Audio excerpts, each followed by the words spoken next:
Halo semua, kembali lagi dengan saya Ferdi di KVFA Institute. Kali ini kita akan melanjutkan konten tentang key konsep dalam penelitian ilmu sosial. Topik kita kali ini adalah etnografi.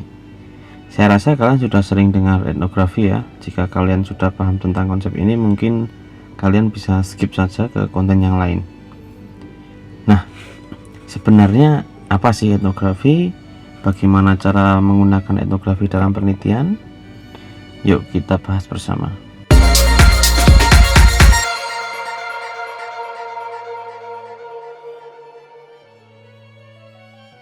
Seperti biasa, kita mulai dari definisinya dulu.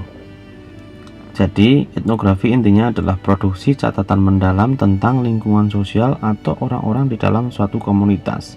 Etnografi ini merupakan konsep metode penelitian yang banyak digunakan oleh teman-teman antropolog maupun sosiolog. Biasanya mereka menggunakan etnografi untuk penelitian yang menghasilkan grounded theory, yakni melalui pengamatan sistematis dan jangka panjang melalui percakapan dengan informan kunci pada suatu kelompok atau lingkungan masyarakat.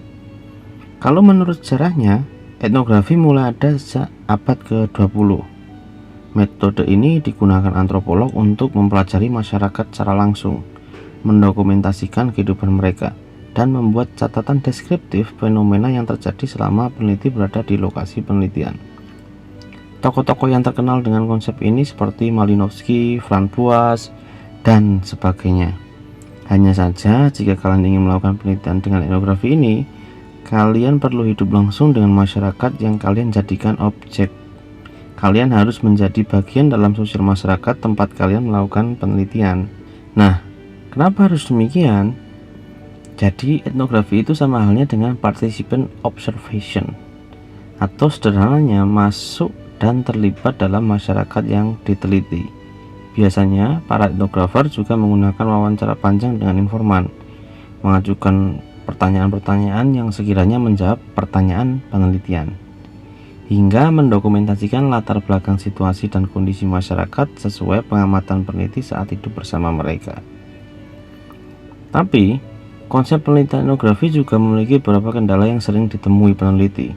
Misalnya, sulitnya akses akwal ke lapangan, sulit mencari informan kunci, sulit merekam situasi dan kondisi masyarakat secara konsisten saat hidup bersama mereka, dan sulit untuk kodifikasi data kualitatif dari banyaknya catatan yang dibuat. Makanya ada beberapa software yang kadang membantu para etnografer saat melakukan penelitian seperti NVivo atau Atlasti. Nah, di sini kalian bisa lihat salah satu contoh penelitian etnografi. Penelitian ini saya ambil dari Google Scholar. Penelitian tentang studi etnografi akuntabilitas spiritual pada organisasi gereja Katolik yang terkulturalisasi budaya lokal. Penelitian ini karya Franciscus Randa dan teman-temannya.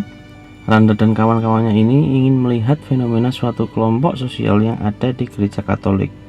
Mereka ingin melihat hubungan antara umat dengan Tuhan, kesetiaan anggota gereja Katolik dalam menjalankan aktivitas keagamaan, kerelaan umat atau anggota berkorban untuk organisasi, dan ingin menangkap fenomena gereja sebagai perwujudan akuntabilitas spiritual. Nah, kalian bisa baca sendiri dari layar ini. Kalau perlu bisa kalian pause. Kalau mau lebih jelas bisa cari di Google Scholar langsung. Oke, jadi mungkin itu saja terkait etnografi. Memang ini penjelasan yang cukup ringkas. Kalian bisa mempelajari lebih lanjut etnografi ini dari buku-bukunya James Bradley. Kalau kalian ada yang ingin ditanyakan terkait konten ini, bisa komentar di bawah. Nanti kita diskusi. Ciao.